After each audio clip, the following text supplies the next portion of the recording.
Good morning and thank you for waking up with us. I'm Dane Hawkins and we're joined by KQ2 meteorologist Vanessa Alonso, coming off of a really great weekend, one we haven't had in a minute. Oh, Dane, it was just a beautiful week. A man is safe this morning after neighbors rescued him from his burning house. The St. Joseph firefighters responded to a house fire on the 600 block of East Kansas Avenue around 9:50, and they say the man is alive and safe thanks to some neighbors. The house does have smoke and water damage, and the cause of that fire is still under investigation. New details this morning on that officer-involved shooting in Cameron that was followed by a high-speed chase along Highway 36. We're learning now that the driver could be facing several charges in Donovan County, including reckless driving and aggravated assault on an officer. On Saturday, police got a report of a man shoplifting at Walmart.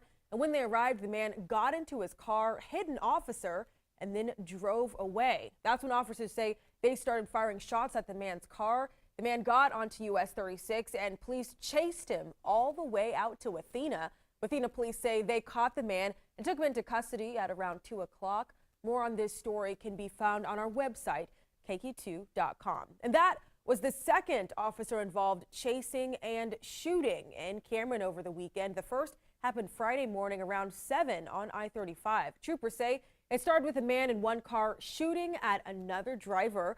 When troopers caught up with his car, he sped off, continuing down on North I-35. During that chase, more shots were traded between the suspect and troopers until the suspect's vehicle crashed.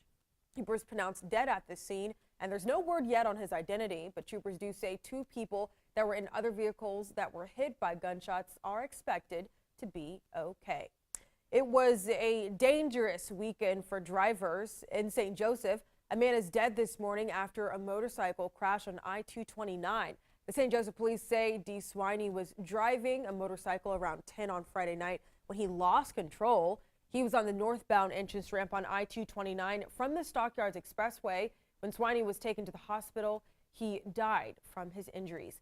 Police say they're still investigating what caused him to lose control. And in Bethany, a 12-year-old boy is in the hospital in serious condition after a crash on U.S. Route 69. The Missouri State Highway Patrol says the crash happened Friday just after 6 p.m. They say that the vehicle crashed after the front seat passenger grabbed the steering wheel, causing the driver to lose control, run off the side of the road into a ditch. That vehicle then flipped upside down, and 8 people were in the car at the time, and only 2 out of that 8 weren't hurt. In Savannah, a man is recovering after a motorcycle crash on Highway 71. Highway Patrol says 58-year-old Jerry Kirkpatrick was driving his motorcycle on US 71 north, about 5 miles north of Savannah yesterday afternoon when he went off the side of the road and flipped and was ejected.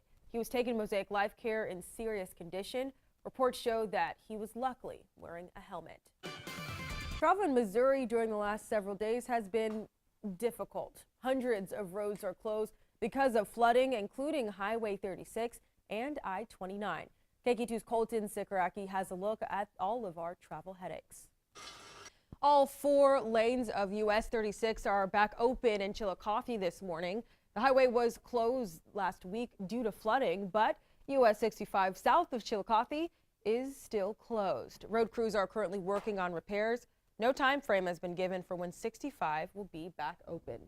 For the most up-to-date information on road closures and reopenings, you can head on over to our website, KQ2.com, where you'll find the link to MoDOT's traveler information map. Farmers say this growing season has been tough. Our wet weather pattern has led to widespread flooding, including flooding on their farms. KQ2's Ron Johnson spoke to a few farmers who say this is some of the worst flooding they've seen in years. Farmers also say given how widespread the flooding is, crop insurance is likely not to be able to cover everything. And while it could be too late for corn, they do say that they do still have time for a successful soybean crop this year. People are cleaning up in Lavassie, Missouri this morning after a levee breach. Take a look at your screen here.